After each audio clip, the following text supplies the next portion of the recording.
Hello and welcome to the Ice Guys. This is the show that takes you into the world of the National Hockey League. Every game, every day, from a betting perspective. With pro sports handicappers, Ian Cameron, Alex P. Smith, and various guests from the world of hockey and sports betting. And now, here's your host, Ian Cameron.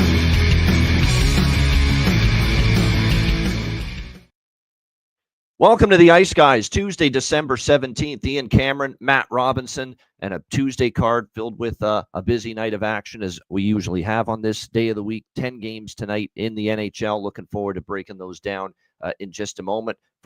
Things first, though, as always, we're going to look back on the Monday night slate. And for a light card, man, there were some good games we thought going in. And there were a couple of games that did live up to the hype. One game in particular, which we will get to, which was just off the charts, off the rails, Coco Loco, as I said on Twitter X while I was watching it. And you know which game that was. But we'll start with Washington-Dallas, and a nice home win for the Dallas Stars, 3-1 against Washington.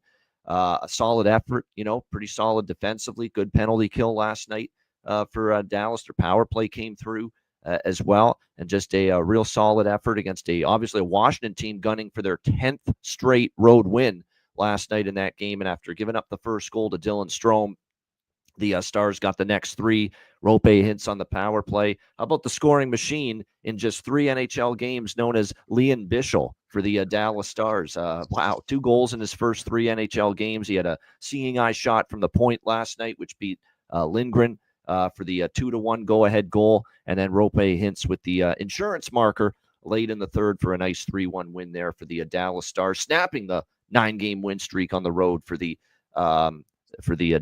Washington Capitals, rather. And like I said, Dallas with Toronto tomorrow night. We'll get into that more, but I was shocked when I saw it. I knew Toronto had played Dallas well. I didn't know it was to the tune of 6 straight wins overall and 5 straight wins in Dallas for the Leafs over the Stars. But that is something that the Stars will look to overcome tomorrow night in that game, and another good test for them on home ice. What can be said about Florida and Edmonton? I mean, that was a batshit crazy hockey game. Absolutely incredible stuff. Back and forth, back and forth, back and forth. We're going to have to start tracking, by the way, the system play for those instances when the team's off back-to-back consecutive shutout losses, because we know it's been strong off a shutout loss for a team. But I think this is the second time a team's been on back-to-back shutout losses. And it happened earlier this year, and I remember that game was just a boatload of goals. And we saw that again last night with Florida off the back-to-back game. So it was nice to cash the over by Fekta. Edmonton, they go down, they get into penalty trouble. They obviously have a big second period. They take a 4-2 lead. Or 4-3, actually, it was going into the third period. Florida got a goal. But you never felt for Edmonton watching that game that lead was safe. I think the Sam Reinhart goal in the third period, it's the goal that gave Florida a 5-4 lead at the time.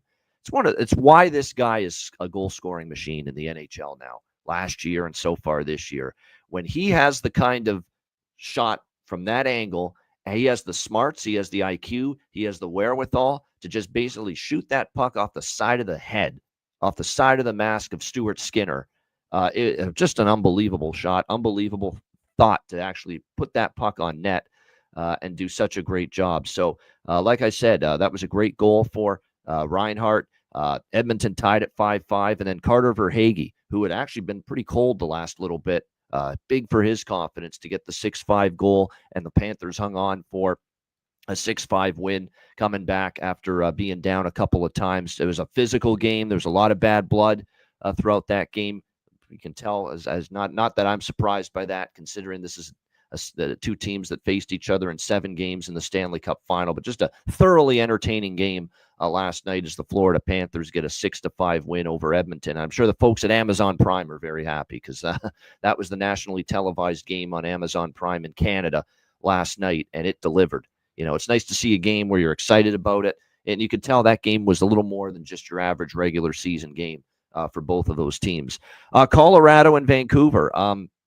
Glad I stuck to my guns because, I was reading some concerning things that maybe there's something off with this Canucks team, but I said, coming off the debacle against Boston, I had some faith Vancouver would have a very good start to the game. They did. They jumped out to the 1-0 lead, courtesy of Kiefer Sherwood, who got all 3 goals and a natural hat trick for the Vancouver Canucks in the 3-1 victory last night over the Colorado Avalanche. And it was a solid performance, probably the best performance in net that Thatcher Demko's had since he's been back from injury. Not that Mackenzie Blackwood was bad, but he was solid too. I don't think you could really fault him, but just not enough offense from his team as they get shut down. And that was a really solid bounce back for Vancouver, who kind of needed it. You can't keep getting behind. You can't keep having these slow starts on home ice. You got to try to build some sort of confidence playing at home. And Vancouver does get that with the 3-1 win over the Colorado Avalanche. And like I said, the reason I like Vancouver in the first period is because, for as bad as they've been on home ice, especially early in games, with what Rick Tocchet said after the game, we just have to start better. Guys aren't emotionally invested right now to begin these games. Figured that would spark and stoke a better start, a better focus from the opening faceoff last night for Vancouver, and it did. And they end up getting a nice 3-1 win there over the Colorado Avalanche. Matt, I know these Mondays with the small card, you usually go light and don't bet a whole lot, although I know Dallas was playing, so I know you're probably invested a decent amount in that game. In fact, I know you were. But your thoughts on what we saw on Monday night? Yeah, we talked a little bit last night. It was an exciting card for a 3-game set. You get those Wednesdays with a couple TNT games. Sometimes you get some electricity on a Wednesday, but usually Monday is pretty quiet, especially after a long weekend. But there was obviously a couple good games on the card, good teams involved. I want to watch me in the Dallas game to kick things off. I did have a couple misses in the game. It wasn't, a perfect night or anything like that. I had the first period and full game over, which both were unfortunately a miss. But I did take a shot with some plus monies on Stars regulation, Stars puck line. I was talking to Melissa on Twitter. I've got sort of a new theory. I think if I feel like it's a toss-up game, I'm going to take Dallas. If I feel they 1,000% should win the game, I'm going to stay off it or potentially fade them. So it was a game I thought, I wouldn't have been shocked if Washington came out and won the game. They're on a 9-game road heater. They're a great team. It clearly showed. I think, the ice was tilted a little bit Washington's way. I don't think they dominated the first 30 minutes, but, they had a few more chances than Dallas. Ottinger played well.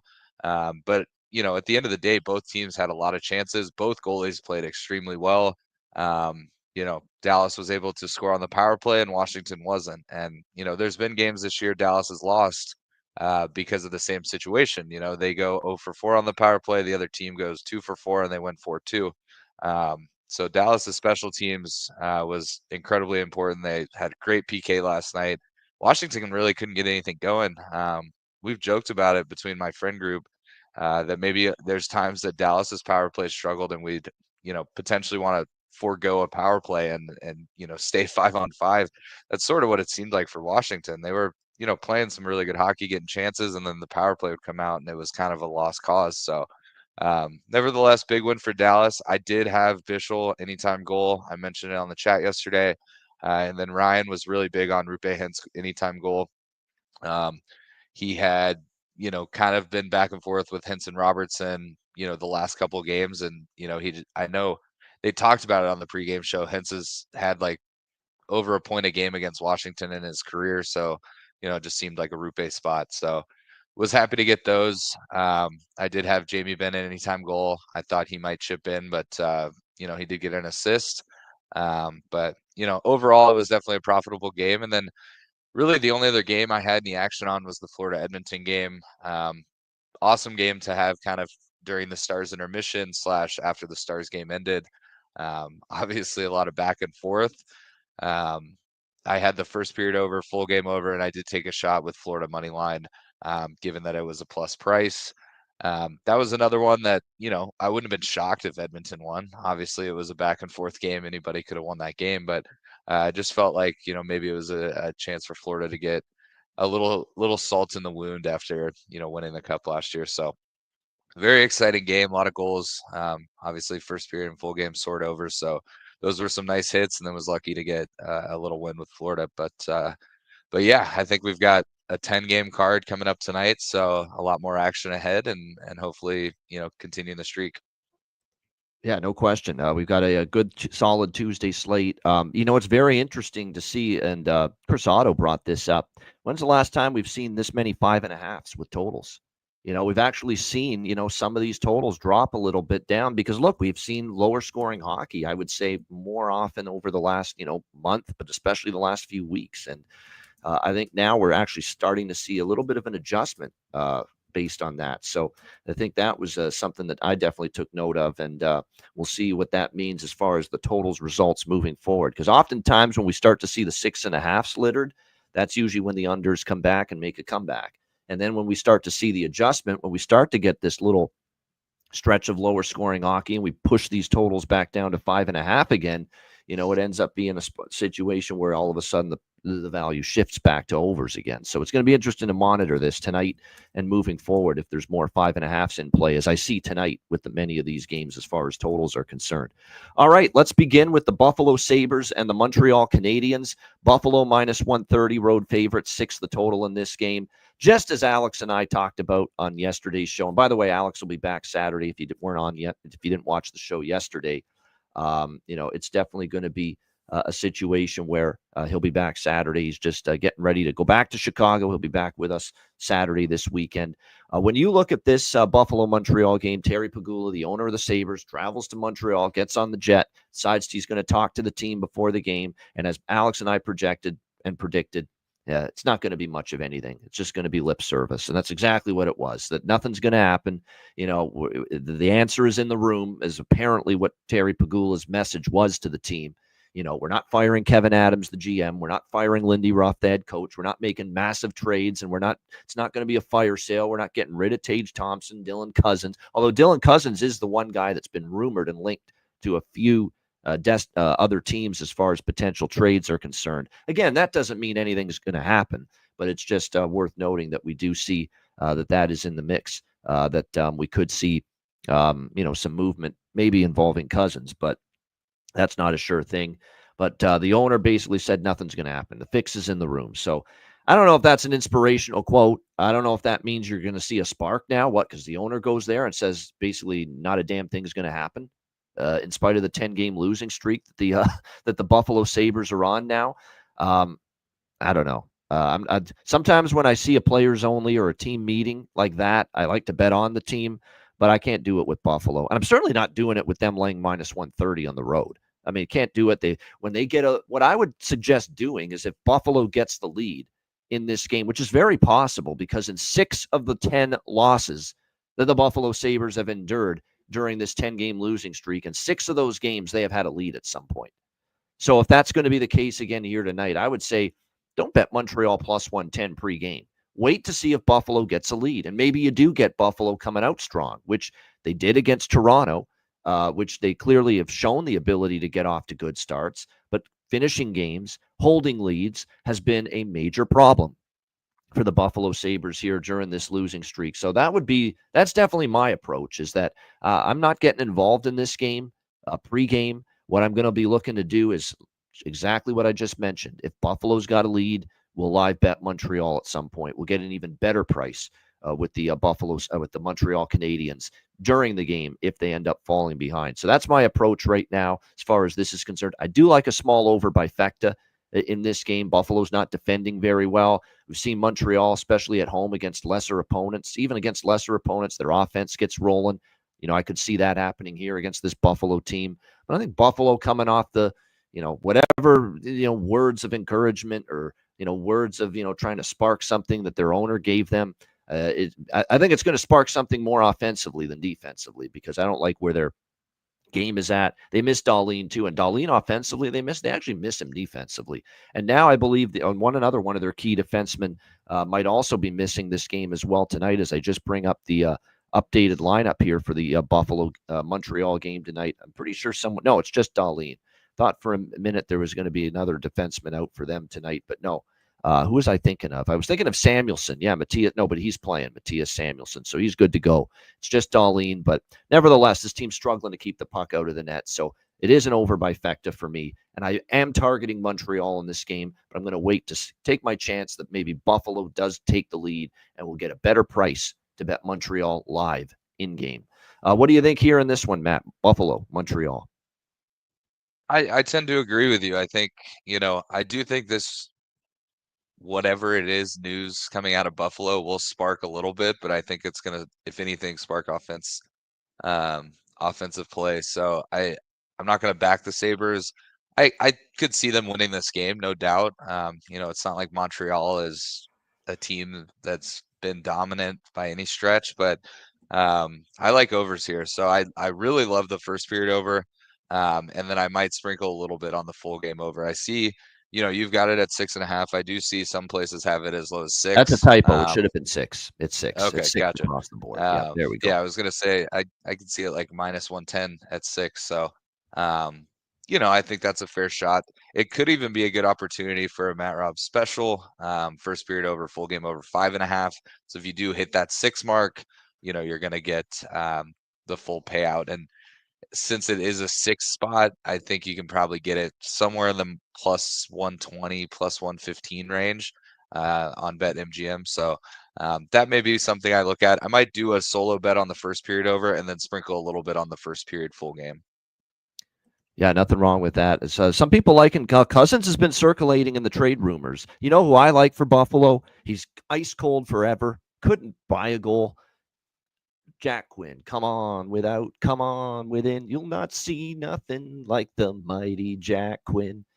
Jack Quinn had 2 goals in the loss against Toronto, and he couldn't buy a goal. He couldn't buy one before that. So maybe it's a spark for him to get going because we know he's got a great release. He shoots the puck with great velocity, very accurate. His shot and his release has always been the strength of his game. And if he can kind of get back to that, we'll see if it can continue. So I do like Jack Quinn as far as a goal prop. Benson is up on the top line with Thompson and Tuck. So Benson's the one guy that's actually played with some physicality. Buffalo is criticized for being soft, and I agree with that. But Zach Benson has actually shown a little bite, and he's just a small little guy. He's not even 20 years old yet, and he's showing a little bit more, physicality and pushback than a lot of these fucking other stiffs on this hockey team right now. So that's another issue that they've got right now. Not enough emotional investment from everybody. Should have Rick Tocchet sent to Buffalo to tell them that, because I sense it's kind of the same thing right now with Buffalo that Tocchet accused his Vancouver team of before the Colorado game last night. As far as Montreal, Suzuki, could see him finding the back of the net. I'm going to take my shot tonight, knowing this Buffalo team, especially the penalty kill. It kind of struggled against Toronto, and we know Montreal's power play. The Patrick Laine goal, Lane Hudson power play point combination. I could see that working here tonight in this game as well. So, like I said, there's some good props in this game, in a game where we think there should be some goals between these teams. All right, LA and Pittsburgh. Next up, we've got the LA Kings minus 140 road favorites, total 5.5 here in this game. I don't have much here. It's a pass for me, and you're going to see that now a lot with the games moving forward. This is the trickier time of year. With a night like this, tighten the belt for as high volume as I usually am throughout the year. This is a spot where I don't really want to lay a price like that with LA, but I'm certainly not betting against LA. I like what I've seen from the Kings. Obviously, they're playing some really good hockey. They got Darcy Kemper back, obviously, recently from injury.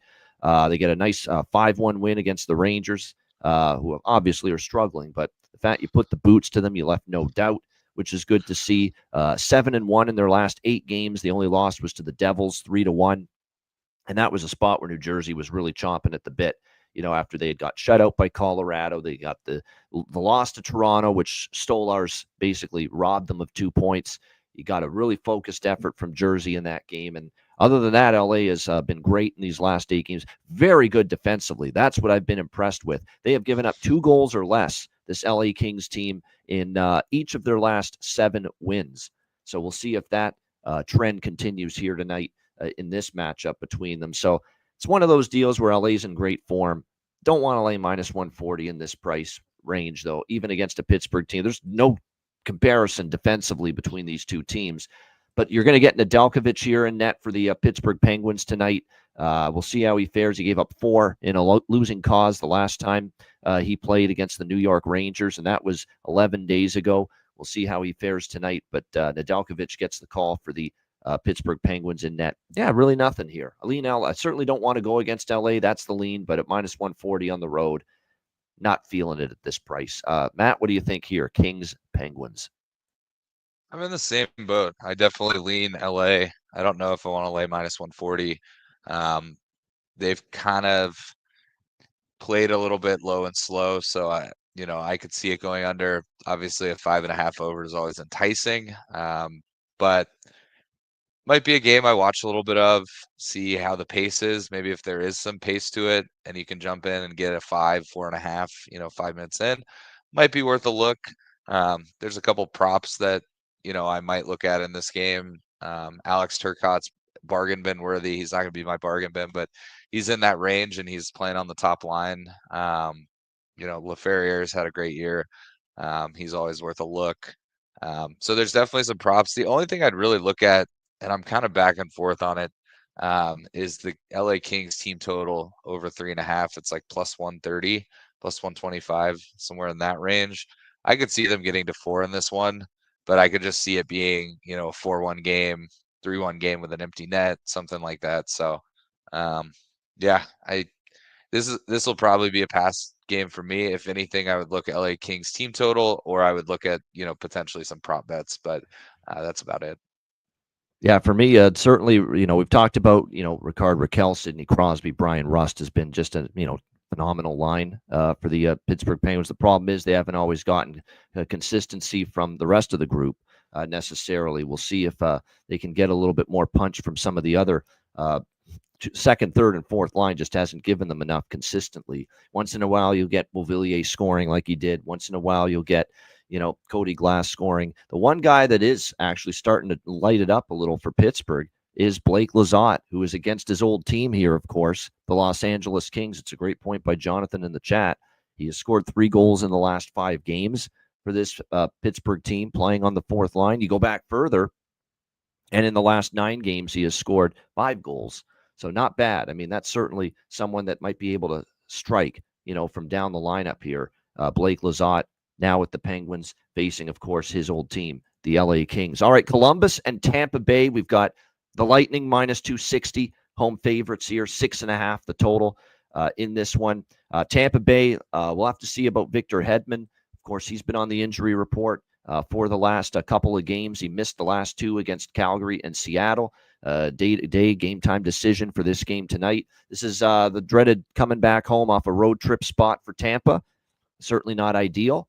But the good news is they get certainly a beatable team coming in this spot, coming off the 4-game road trip in Western Canada, which went 3-1, very successful. Vancouver, Edmonton, Calgary, and Seattle. Meanwhile, Columbus, 4 straight losses for the Columbus Blue Jackets. But you really look back on the 4 games. The Philly game was a 5-3 loss. That was a tough spot. That was for Columbus coming back off 5 games on the road out west in Canada, losing to the Flyers that night. And then they lose 2-1 in overtime, a hard-fought game with Washington, 4-3 in overtime against Anaheim. And I know Anaheim struggled, but, they're in games, Columbus. They lose 4-1 against Carolina after that.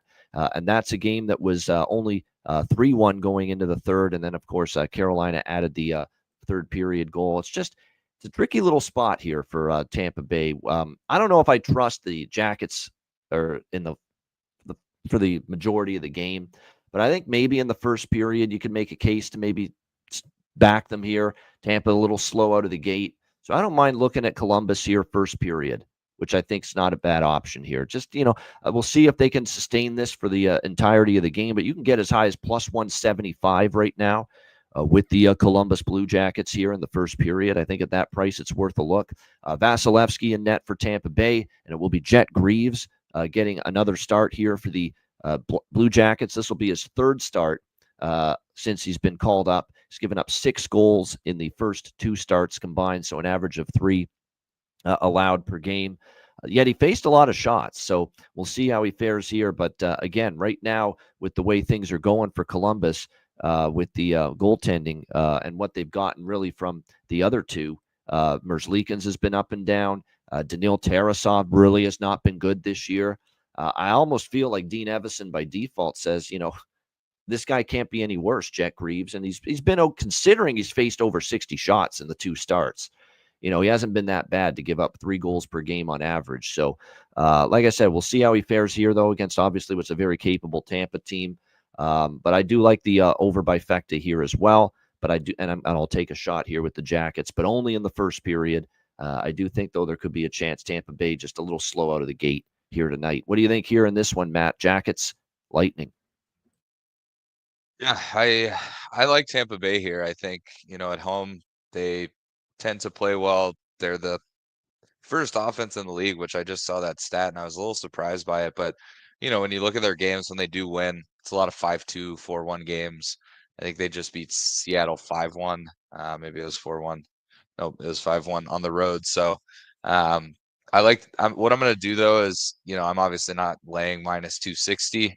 I'm going to take Tampa Bay puck line, which is right around even money, and split that with a little team total over 3.5, which is like minus 130. That way, if crazy things happen, they lose 5-4, at least you split your bet, get your money back. But I expect a lot of goals in this one, especially from the Tampa Bay side. So I could make a case for first period full game over as well. But I think the bigger play here for me is going to be Tampa puck line and Tampa team total over 3.5.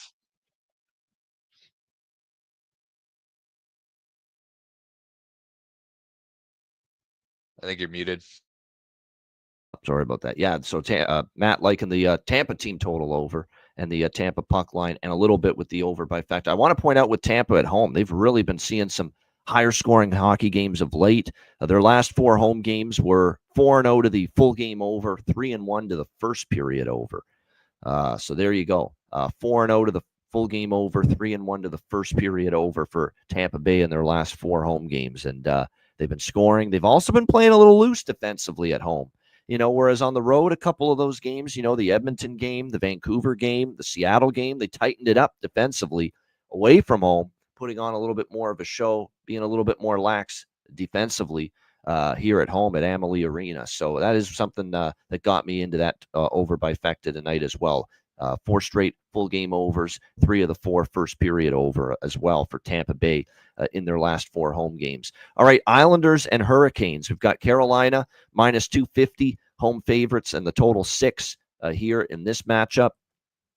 We've got Carolina coming off a 4-1 win against Columbus after the shutout loss to the Ottawa Senators. So it was a nice bounce back for them in that game. And now they'll go on the road where they're only 7-7 this year on the road. The Carolina, they're actually a 500 road team. As good as their overall record is 19-10-1, just 7-7 on the road for this Carolina team.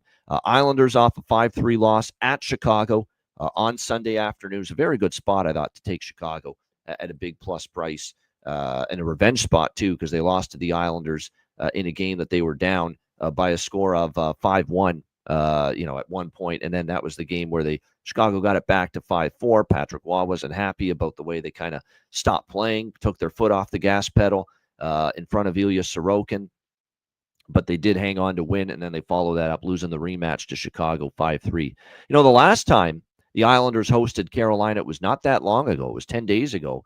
I remember that game very well, and the Islanders gave up the first goal, and then they had an outburst in the second period, scored 4 unanswered goals to take a 4-1 lead, but they hung on for dear life, winning 4-3 because Carolina finally woke up, and they just absolutely dominated the third period. 19-2 shots on goal in that game in favor of the Carolina Hurricanes, and they almost got all the way back to beating the Islanders, but they just fell a little bit short in that game.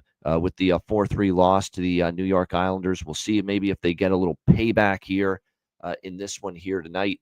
It is worth noting, by the way, with these two teams, and that game, the last meeting, the first period stayed under between the Islanders and the Hurricanes. But if you actually look at the recent regular season meetings between these two teams, November last year in Long Island, 4-3 Hurricanes in overtime. In Carolina, November 30th, 5-4 Islanders in overtime. December 23rd, in Carolina, another 5-4 Islander win in overtime. High-scoring hockey. Now, the playoff series last year between the teams was, a mixed bag. There's had some unders, you had some overs. But I'm talking if you just look at the regular season series history with these teams, it's actually been higher scoring.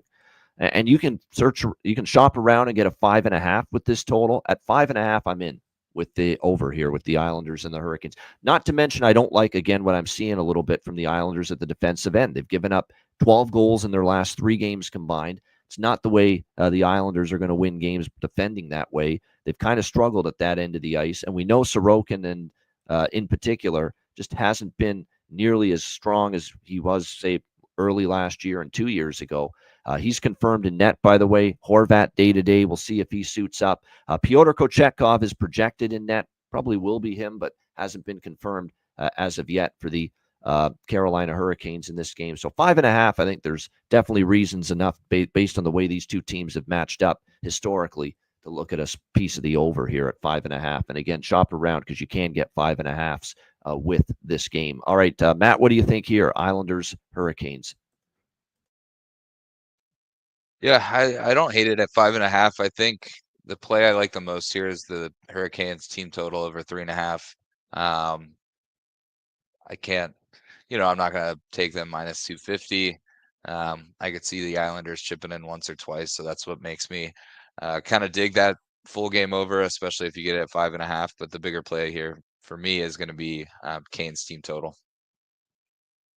Yeah, I was on that for a very long time, the Carolina team total over 3.5. But lately, although they did score 4 against Columbus, but before that, you basically had a stretch of games for Carolina where just once in once in 7 games where they scored 4 goals or more. So they've cooled off a little bit offensively. The reason why I like the full game over and not the Carolina team total on its own is because the Islanders actually, if you look at home, and overall, they've actually been scoring a little bit more lately. The last 5 games, this Islanders team has scored 3 or more in 4 of the 5. So we've seen a little bit more of a punch from this team offensively. We'll see if that continues for the Islanders here tonight. All right, next up, we've got the New York Rangers and the Nashville Predators. You've got Nashville minus 145 home favorite, 6 the total in this game. I mean, you couldn't fucking pay me with a free bet to bet a side in this game. Between these two teams, there's just, how do you lay $1.45 with Nashville right now, and how do you take the Rangers at all right now? So you're just caught in the rock, but between a rock and a hard place as far as I'm concerned with this Rangers and Predators game. I'd still probably prefer Nashville if I had to, but at minus 145, there's just not a chance in the world that I'm going to lay that kind of a price with the Predators at this point in time. But I think the Rangers are almost at the point where it's totally unbackable right now.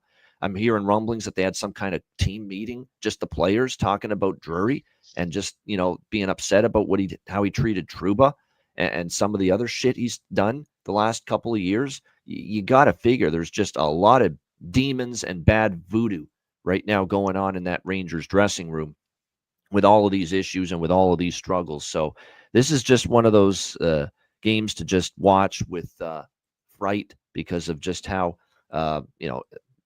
just poor both of these teams are right now. It's just to sit back and enjoy the show is what I say, because trying to bet either one of these sides right now is not something I'm interested in doing. Roman Josi, by the way, still out for Nashville. He won't play tonight. The Breadman, Artemi Panarin's also been ruled out for the New York Rangers.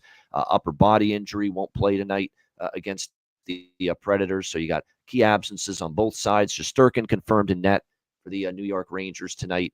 Don't have a confirmation yet for Nashville, but projection of UC Saros to get the start here. When in doubt, bet the draw. That's what I would say. If you don't like either side, bet the draw. But even the draw, I don't. This is such a high variance game where, if when in doubt, bet the draw. But I could see 5-1 Nashville. I could see even, 4-1, 4-2 Rangers because Nashville's flighty. So this is just a game where it's just stay away. The voice inside my head is telling me that, and I'm going to listen to it. Matt, what do you think here? Rangers and Predators. Couldn't agree more on the stay off the sides here. Can't back Nashville at that price. Can't back the Rangers ever right now. So dumpster fire of a game tells me one thing. I'm just going to enjoy it and hope for goals. So I'm going to do a little same game parlay. First period over 1.5, full game over 5.5. Both teams have guys that are good, offensive players individually. So, when two teams are in a dumpster fire, it may just be like a drop in where there's chances on both sides, left and right.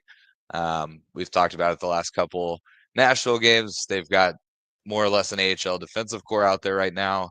Guys want to prove themselves though. Guys get called up, guys want to score goals, guys want to make a good defensive play, try and earn their contract, whether it's this year or in the future. So I'm just going to hope for goals in this one. It will be a game that I probably try and tune into just because of the dumpster fire going on in both dressing rooms. And what's crazy is, Nashville has been probably the biggest disappointment as far as, preseason hype to current form. And I still think the Rangers might have more demons and dumpster fire going on in their locker room than Nashville. So Nashville, it just seems like nothing's going right for them. And then in New York, it seems like there's some things that could be controllable that aren't being controlled the right way. So yeah. Analysis just to say same game parlay. Let's get 2 in the first, and then let's get a 4-3 final, something like that. Yeah. I as far as I'm concerned here, I agree with what Terry Ray Vegas is saying. I'm definitely looking to maybe bet Capo Caco tonight if he plays. He was very outspoken, very, very confused.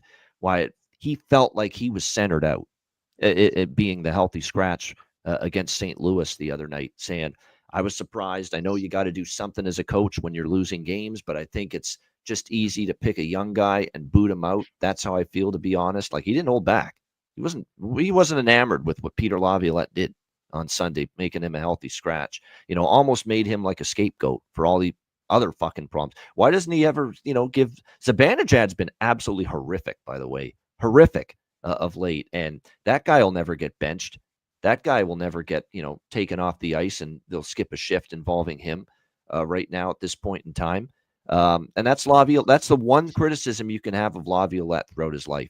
He will punish the younger guys more than the veterans when things are going bad, whether it's warranted or not. That's kind of a coaching flaw of his. Like, you can't tell me that you can't tell me that Capo Caco is your biggest problem right now on this side. Everyone's got to be better. Chris Kreider's got to be better, my man. Chris Kreider's been terrible too the last several games for the New York Rangers. Your veterans are really who's letting you down the most. Lafreniere's kind of cooled off lately. What the hell's Riley Smith done for this team? And he's a veteran guy now after his days with Florida and Vegas and Pittsburgh. He's been around long enough, and he's had some great seasons. What are you getting from him, exactly right now? So just to say that, Capo Caco, we're going to center him out, to me, that's just a bunch of nonsense. And Peter Laviolette, again, kicking the young players while they're down at this point in time. So, like I said, we've got a Rangers team that's just all over the map. I will say this, though. If Caco plays, I think he's a good goal prop candidate tonight. And it sure looks like he's going to be back in the lineup. I haven't seen anything to indicate he's not playing, and that it's probably just a one-off that he got scratched against St. Louis, because that should motivate him and fuel him to be good tonight. And you're getting a good price north of plus 400. I would also say, if you're going to bet anyone to score right now for the Rangers, look at Brett Berard on the second line. That guy's giving you energy most nights. I like the way he's competing on that ice for the Rangers, and Will Cooley is the other one. And I know John Massey, our resident Rangers fan, would agree with that those two guys are probably worth a look as far as props tonight for the Rangers, if you're going to go in that direction right now.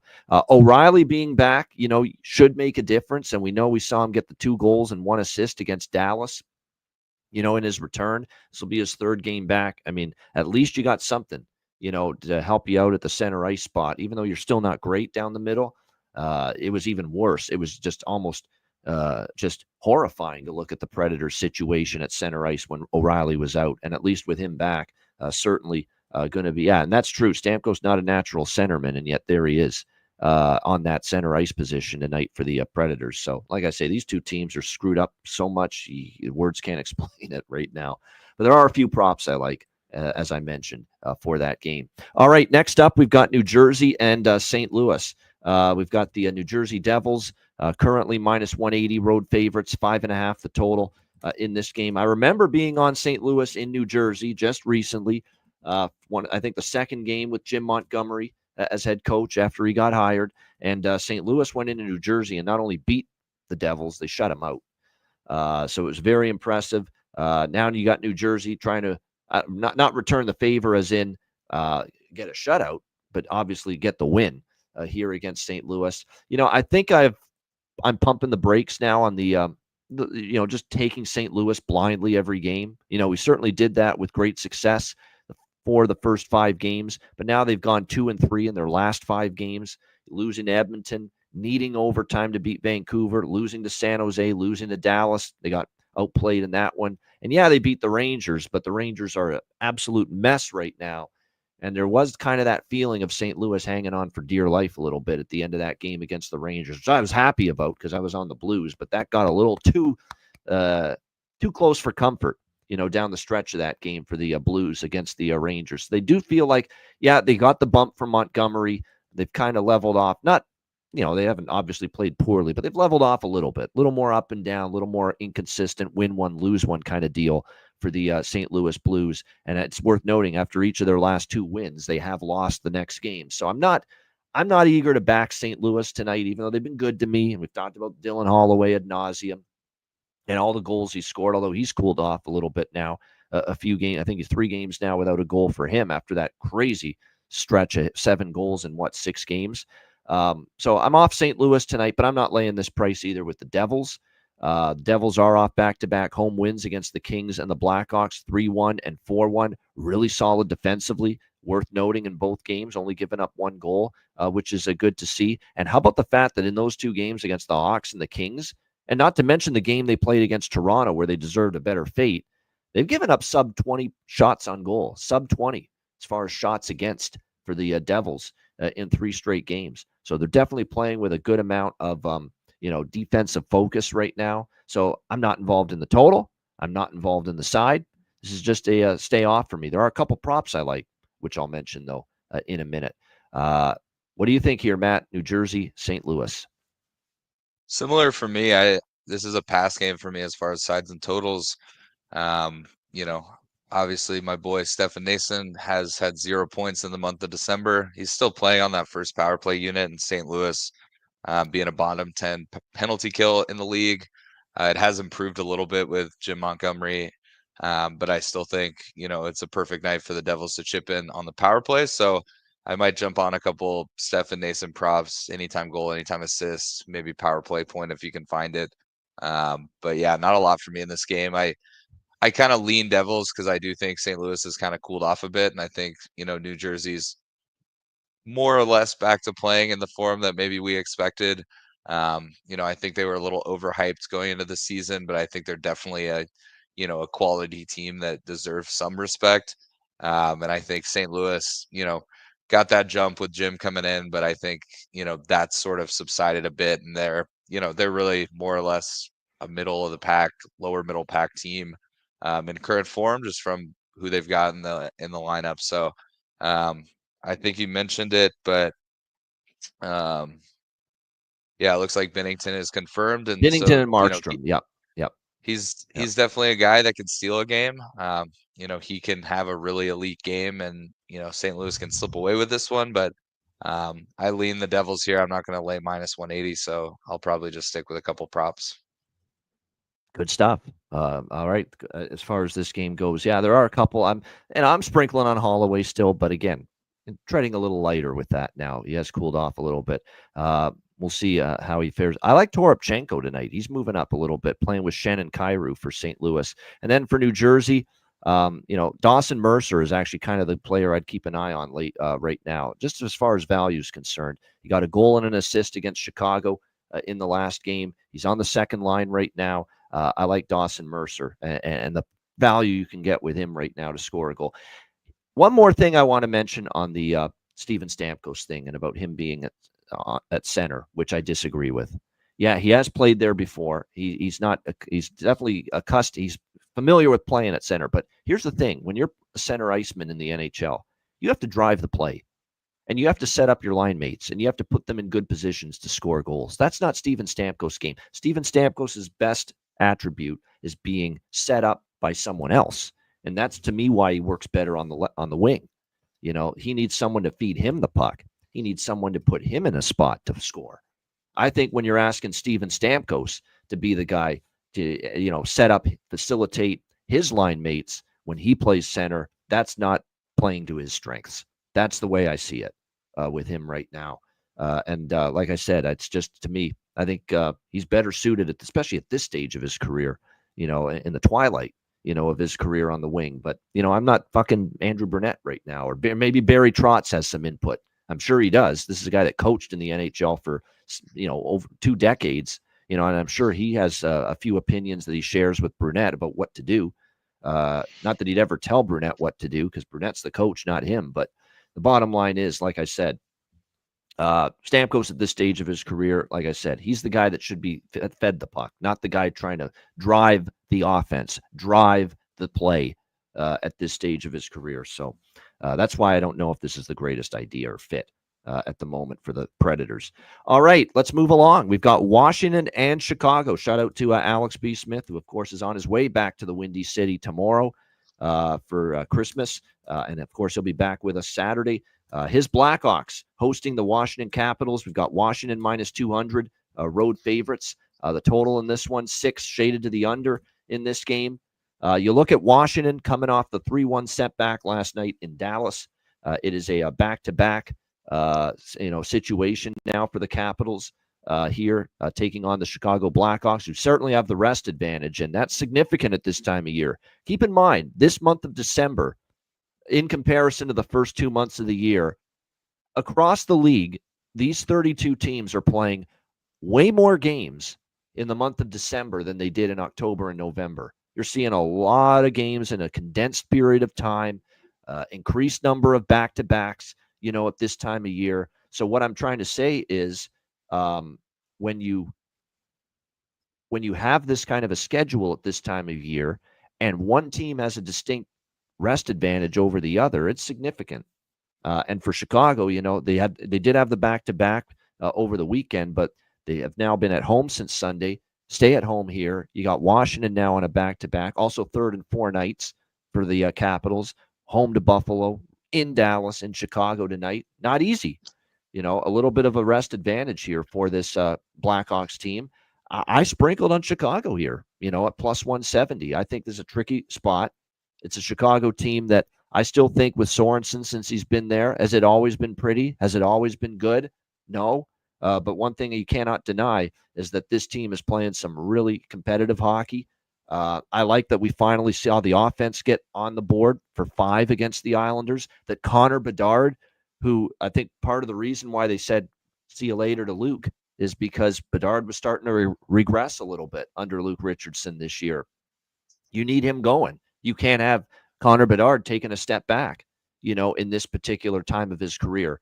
And now he's starting to play a little bit better here, these games under Sorensen, the last few. And to get the game-winning goal in the final minute, against the New York Islanders on Sunday, that's got to be a confidence builder for him. There's no doubt.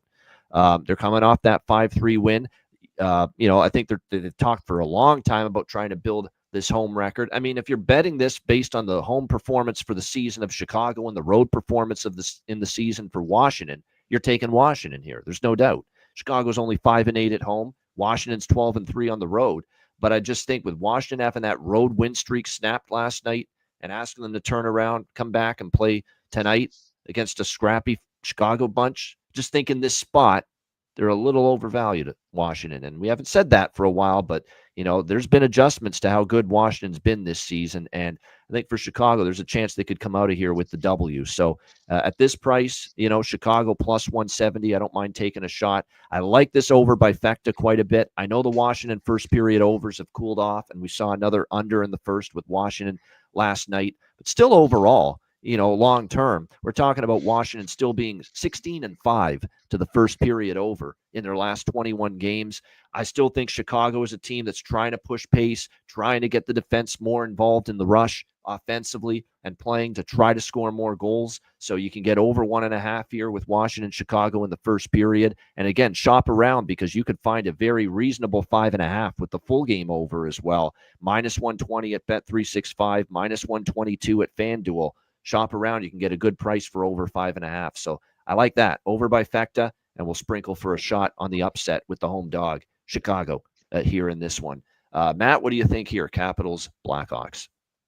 That's sort of how I feel. I mean, I know Jonathan mentioned it in the chat that all 6 games the Caps have had on the back end of a back-to-back have had 6 or more goals. 4 of those have had 7 or more goals.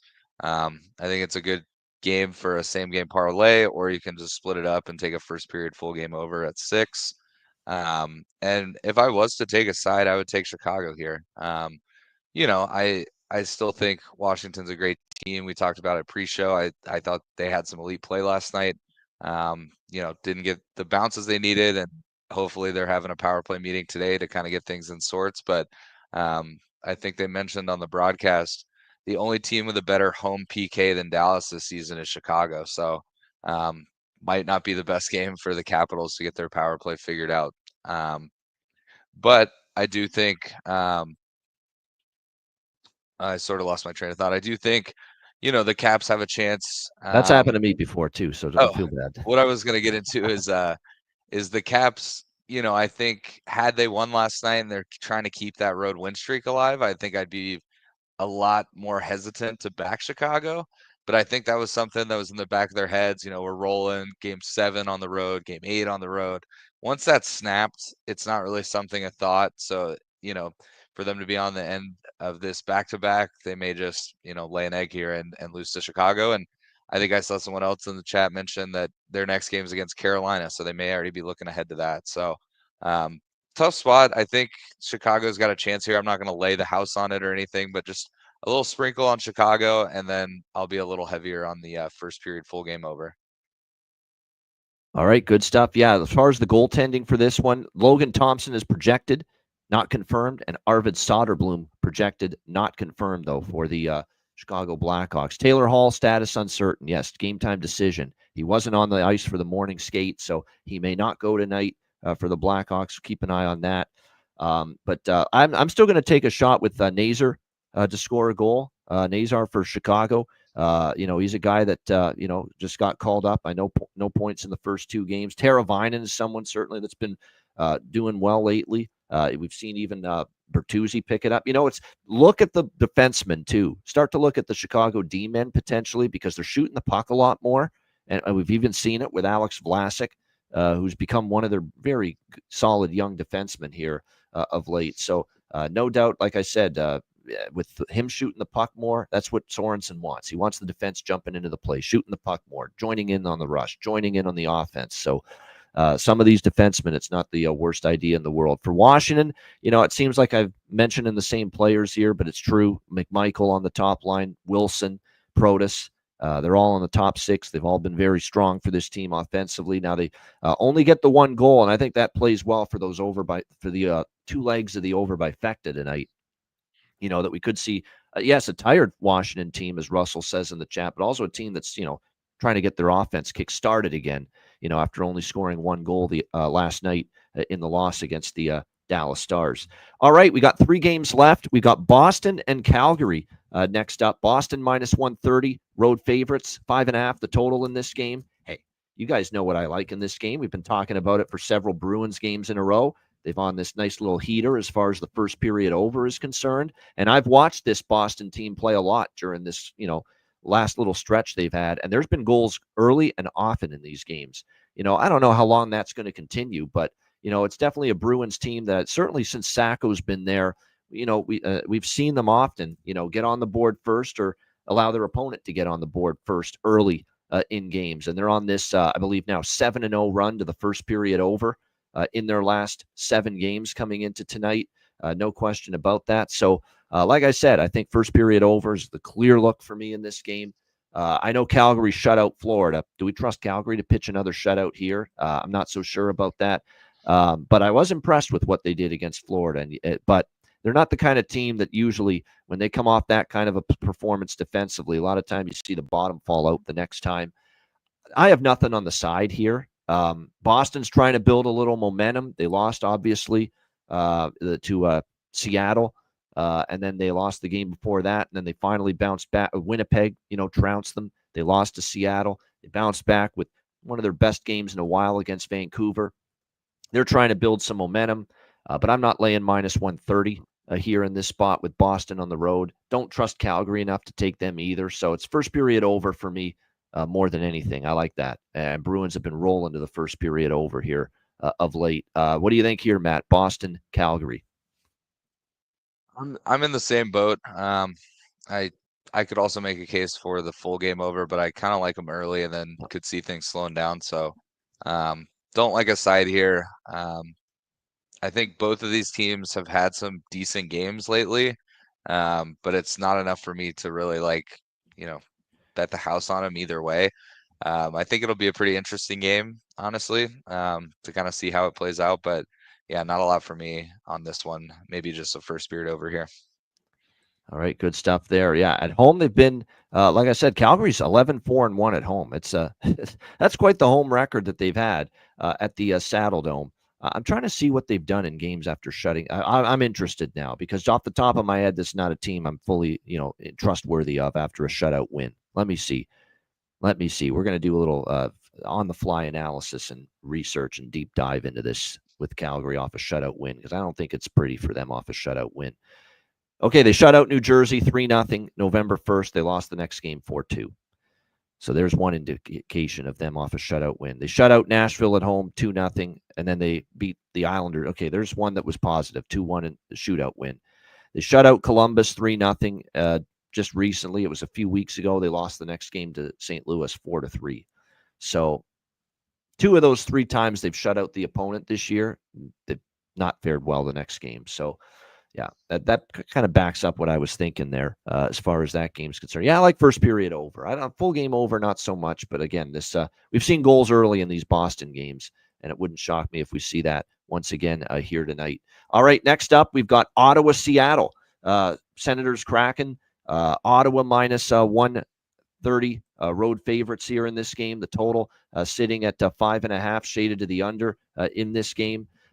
This is an Ottawa team, and I said this a few times, I think the last show or maybe a couple of shows ago, but last couple of times we've mentioned Ottawa. I think you're going to be able to make some money with this team on this upcoming road trip. I like the signs that we're seeing. We're seeing Brady Tkachuk's playing awesome right now, leading them like you would hope the captain can. Drake Batherson's filling it up. They're starting to see a lot of their other offensive players get it rolling right now. There's going to be money to be made here with Ottawa, I think, on this road trip, the way they're playing. Allmark is in a complete and utter groove again. 6-0-1, sub 2 goals against average. Start entering tonight, playing great. The win in Carolina was extremely impressive from the Ottawa Senators. See if they can carry that over here. We expect Allmark and net for the Senators tonight. Joey Decord, who's also played very well, by the way, lately for the Seattle Kraken, expected to be in net. But yeah, his numbers are absolutely outstanding. They're trending in the right direction. This is the start of this long road trip, and everyone to a man for Ottawa, from Tkachuk all the way down. I've heard the last couple of days, this is a huge road trip. It's going to make or break our season. If we want to be a playoff team, we've got to put W's on the board. We got to have good results here on this road trip. So the price is cheap enough for me. I'm looking to bet Ottawa on this road trip. Now, we're going to get better prices when they step up against even better teams in Seattle, and I'll really be interested in taking some nice prices with them to punch above their weight class, which they've, look, against Carolina, they showed they could do it when they shut out the Hurricanes the other night. So, like I said, Ottawa for me at this price is a bet worth making. I think they're a team that could get on a bit of a run. And one thing about Seattle is just too inconsistent. They finally, that's just up and down. And obviously they didn't have the good game against Tampa the other night. Just too many ups and downs. And if you actually look at the metrics, and I'm not a big metrics guy or advanced stats guy, but the advanced stats clearly favor Ottawa the last 5 to 10 games. Seattle is still, relying a little too much on their goaltending. Ottawa's playing a little bit more of a better defensive game of late, capitalizing on their chances as well offensively. So yeah, I got minus 120, pretty good price. It's gone up a little bit since then, but minus 125, minus 130, pretty much the price that's out there right now. I still like Ottawa at the current price here. Matt, what do you think here? Senators, Kraken. This is probably going to be a pass game for me. I don't disagree with anything you're saying. I'd probably lean Ottawa here. Seattle at home, sometimes they can get some juice going. Decord, as you mentioned, has been pretty solid overall. He's always capable of stealing a game, and I've been to a game in that arena, and they've got some pretty good fans. So, I lean Ottawa. I think Ottawa's playing in a better form, but I don't really know what to expect in this one. I could be 2-1, I could be 6-4. I don't know. So don't have a good gut feeling. So probably just a pass game for me, especially on a card, with 10, 11 games. Yeah, 8-9 they are at home, by the way, the Seattle Kraken this year. They do have good fans. They just don't reward them enough. You'd like to think they could have a better home record than that, 8-9, but that's not the case for the Seattle Kraken. Yeah, as far as, like I've said, I've talked about it with Batherson's been absolutely outstanding lately. 4 goals in the last 3 games alone. I'm going to go to parlay Pinto. I've talked about Pinto a little bit. Couldn't buy a goal, gets 2 against Carolina, and he didn't score against Pittsburgh, but 4 shots on goal, okay, after the 2-goal effort against Carolina. It tells me that he is definitely shooting the puck again because he got the confidence of scoring 2 goals against Carolina on Friday night. So he's still shooting the puck more now because he feels, hey, I got 2 goals. My confidence is coming back. My feel for the puck's coming back. And so Pinto, I think, is someone that's going to be able to be an offensive spark for the Senators moving forward. Seattle, Shane Wright, he's played well lately. You're still getting some very solid prices with him to score a goal right now for the Seattle Kraken. I keep thinking, and that a couple of their Bjorkstrand has also picked things up lately. 4 goals in the last 4 games. Chandler Stevenson with 4 points in the last 4 games, including a goal. Could you go in that direction as far as a prop potentially? But yeah, definitely a good prop game. Even though I don't think there's going to be maybe a boatload of goals, because I think this could go either way with the total. And I don't trust the over in this game with the form of Decord and Allmark right now. Both of them are playing very well for their respective teams. All right, final game for this huge Tuesday night NHL card. We got the Winnipeg Jets taking on the San Jose Sharks. Winnipeg minus 220, road favorites. Total of this game sitting at 6, shaded to the under. You look at Winnipeg. Winnipeg's not a team I'm laying 220 with at the moment. I know they're obviously a team that had that blistering start, and they've clearly capable of beating San Jose, and this is a team they've beaten repeatedly in recent meetings, 3 straight over San Jose. But some of them haven't been easy, though. There's been a couple of 1-goal games for the Jets over the Sharks. I know earlier this year in Winnipeg, they pummeled them by a score of 8-3 when they were off that huge start this season, the Winnipeg Jets. But I'm not comfortable laying this price with them on the road. And by the way, on the road, they're 11-6, which is still pretty good. But compared to 11-4 at home, not quite as good. And San Jose is a respectable 6-8. They've had trouble on the road, 5-14, but 6-8 in the Shark Tank at SAP Center. And you look at the Utah game at home, 4-3 loss. They beat Seattle at home. They beat LA at home. They only lose by 1 goal to Ottawa, 4-3 here at the Shark Tank. In fact, each of their last 2 losses have been by 1 goal here on home ice. They play scrappy. They play feisty, San Jose. So not in this price range do I like Winnipeg. It is worth noting if you go back and you look at these San Jose results here on home ice, and it doesn't surprise me with such a young group that you're getting a little bit more gusto from them when they play at home with the likes of Celebrini and William Eklund and a lot of the young players. They've got Will Smith, Zetterlund. Now they got Kovalenko as well in the trade in the Georgiev Blackwood trade that they completed just recently. So there's been a solid, sturdy, spunky effort here from the San Jose Sharks more often than not, particularly here on home ice. And even some of those road games weren't that bad. They only lost at Florida 3-1. They only lost 3-2 at Carolina. Competitive losses to very good teams. But again, you look at them here on home ice. They had the 4-3 loss to Utah, the 8-5 win against Seattle, 4-3 loss to Ottawa, 7-2 loss to LA. There's been a lot of examples lately of them being either winning or being only losing by 1 at home. So this could be, if you don't trust San Jose to win the game, and kind of in that boat because Winnipeg's played them well, but a couple of those wins for Winnipeg were by 1 goal. The San Jose plus 1.5 is a -130, -135. Reasonable price. You don't always get plus 1.5, -135. You could look in that direction potentially, but other than that, not a strong opinion for me on this game. Just a lean to San Jose, maybe plus the 1.5 in this one. Matt, what do you think here? Final game, Jets, Sharks. So I actually love the first period over in this one. The Sharks are 3 for 3 in their last 3 games to the first period over. Winnipeg 2 for 3. As you mentioned, I think I actually am going to take a small shot with San Jose. Nothing major. It's similar to, I forget what game we were talking about earlier. Oh, the Caps Hawks game, but just a small shot with the Sharks. I do like the way they play overall. They're obviously a year or two out from being in the mix, I would say. But I do think they're one of those teams that can win on any given night. They're a big step up from what they were last year. Last year you were having to take them, plus 3.5 to even have a shot. There were a lot of lopsided losses, but they're a feisty team. They've got some really good young talent. Obviously, Celebrini has been lights out when he's healthy. So I'll take a small shot with San Jose here. I think Winnipeg's cooled off a bit. They're still a great team. They're still going to be in the playoffs. Hellebuck can show up any given night, but I think they're kind of at that point. They cooled off a bit. You got the holiday break coming up in the next week or so. This is a spot I think the Sharks could maybe steal a win. And maybe I'm a little bit pulling for them as I need the Jets to lose a few games here. So maybe there's a little bias to it, but so your Dallas Stars can maybe make up some ground. Now see it all. Yeah. Puzzle pieces start to fit. Yeah. Yes.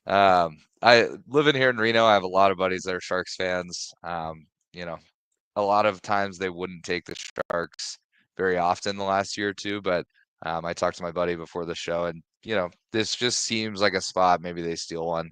Obviously, get a good price as well. But bigger play on the first period over. Both teams have trended the last few games to the first period over, and then obviously a little sprinkle on the Sharks. It'll be my late night final before bed game to watch. Yeah, no doubt. Should be interesting to see how it goes for Winnipeg. I'm going back to Shibrikov for Winnipeg. This guy's become my little diamond in the rough here lately. Move over Dylan Holloway. We found a new bargain bin guy that's been chipping in, and he's been really good. And you're getting still really good prices, plus 400 for him. And we used him as a bargain bin special last week. Ended up scoring in that game for the Jets.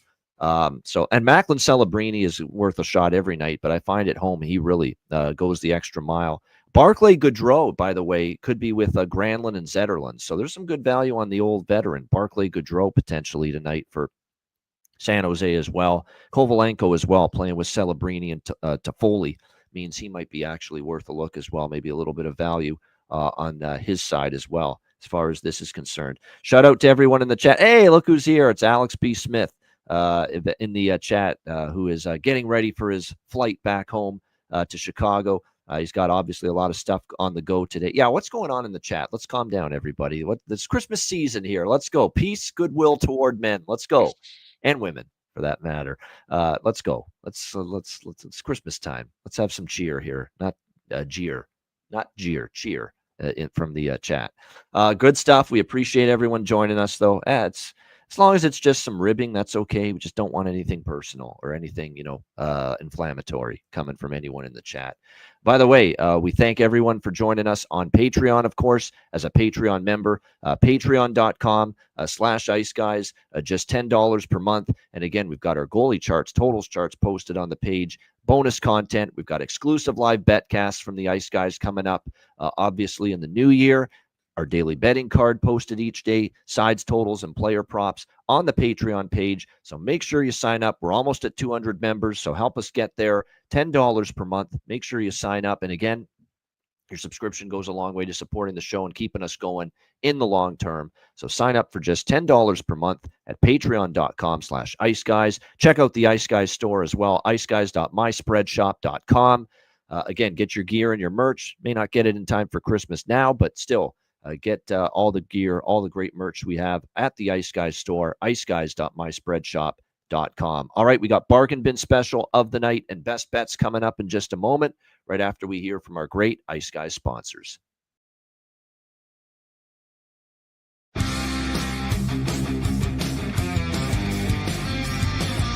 Support for the Ice Guys podcast is provided by Boston Hemp Incorporated, Manscaped, Power Play Sportsbook, Raise Your Game, Tailgaters Sofa, and a big thank you to all that subscribe to the Ice Guys Patreon page.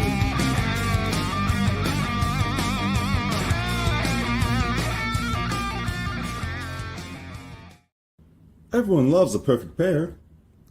Bacon and eggs. Thunder and lightning.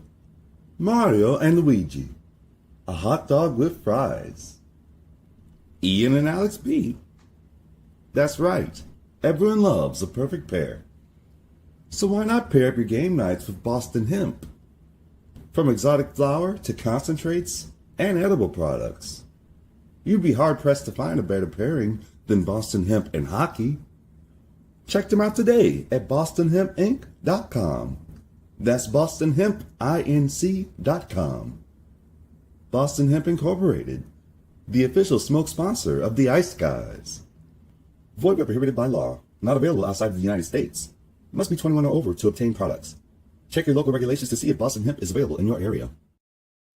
Shout out to all our great Ice Guy sponsors, including Boston Hemp Inc. Again, 20% off all orders on the site using the promo code Ice Guys at bostonhempinc.com. All right, bargain bin special of the night from this 10-game menu in the NHL on this Tuesday night.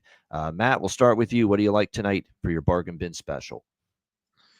Tonight for the bargain bin, we're going to take another shot on it. As I mentioned, no points in December, but the St. Louis Blues have a struggling power play. So I'm going to take Stefan Nason anytime goal tonight. I think he's going to score at some point. He's had a hot start to the year, hit a little bit of a cold patch, but I like him to get on the board tonight. I'm seeing it like plus 330. So we'll take Stefan Nason anytime goal. It is a Tuesday night, which has tended to be the most lucky night that we've hit this. All right, there we go. Stefan Nason. It's uncanny how many times Matt's been on the show and Stefan Nason has scored when his Devils have played that very night. So we'll see if that continues here tonight with Matt Robinson going with Stefan Nason here for the New Jersey Devils. And again, you can find pretty good price there still with him around the plus 350 range. Looks like the best you can find with that for Matt with his bargain bin special of the night. My bargain bin special of the night, we're going to Ottawa, Seattle, and we're going to parlay Pinto. How can we not? With a nickname like that, how can we not take a shot with him at least a couple of times for a bargain bin special? I was thinking of Shibrikov again. Kakko, I think if he plays, is a decent bargain bin shot. Lazat's not bad as well, as someone in the chat mentioned earlier as well for Pittsburgh against his old team. But I'm going to go with Shane Pinto. 2 goals against Carolina on the road. I think he's probably a little more comfortable on the road too, quite honestly. I find that he scored a few more of his goals on the road historically in his career. He had 4 shots on goal against Pittsburgh in the last game, even though he didn't score. So it shows you that the 2 goals he did score to bump the slump against Carolina gave him that confidence to shoot the puck more. And if he does that, continues to do that, I think he's going to have a good chance to find the back of the net. So Shane Pinto for Ottawa, plus 420.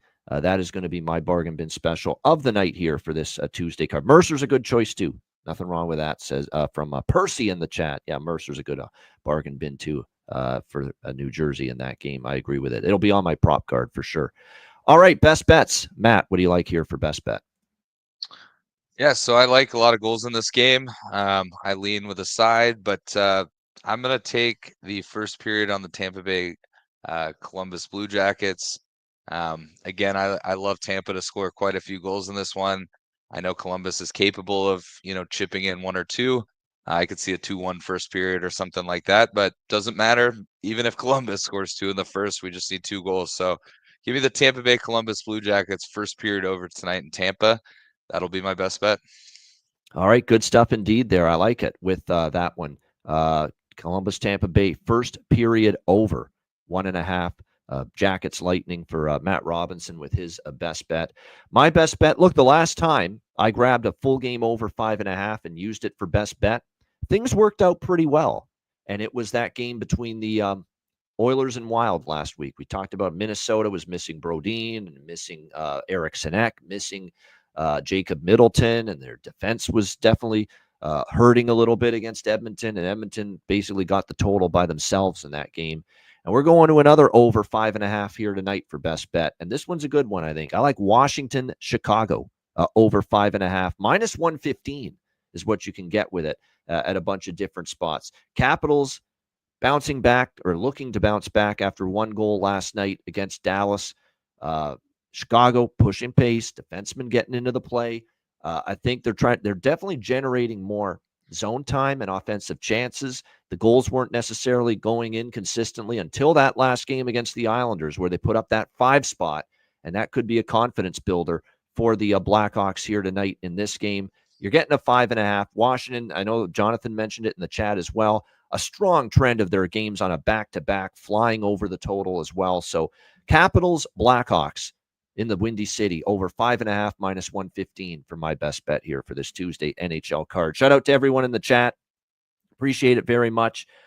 Hit the like button on the way out. And Matt Robinson might be back with me tomorrow, potentially, even though Wednesday's not normally his day, because we've got a Dallas game day tomorrow. He might be on tomorrow, and certainly he will be on Thursday, as he always is. We've got a guest planned for Friday as well to join me on the show. So I will have guests planned and in the on the radar until Alex gets back on Saturday. A reminder, the Ice Guys is live 7 days a week, Tuesday to Friday, 2 p.m. Eastern, Saturday, Sunday, Monday, noon Eastern. If you can't watch the show live, download the Ice Guys podcast in audio form on all major podcast platforms. For Matt Robinson, I'm Ian Cameron. Have a great Tuesday night. Enjoy the games and good luck. And we are back with you tomorrow on Wednesday, 2 p.m. Eastern for another edition of the Ice Guys.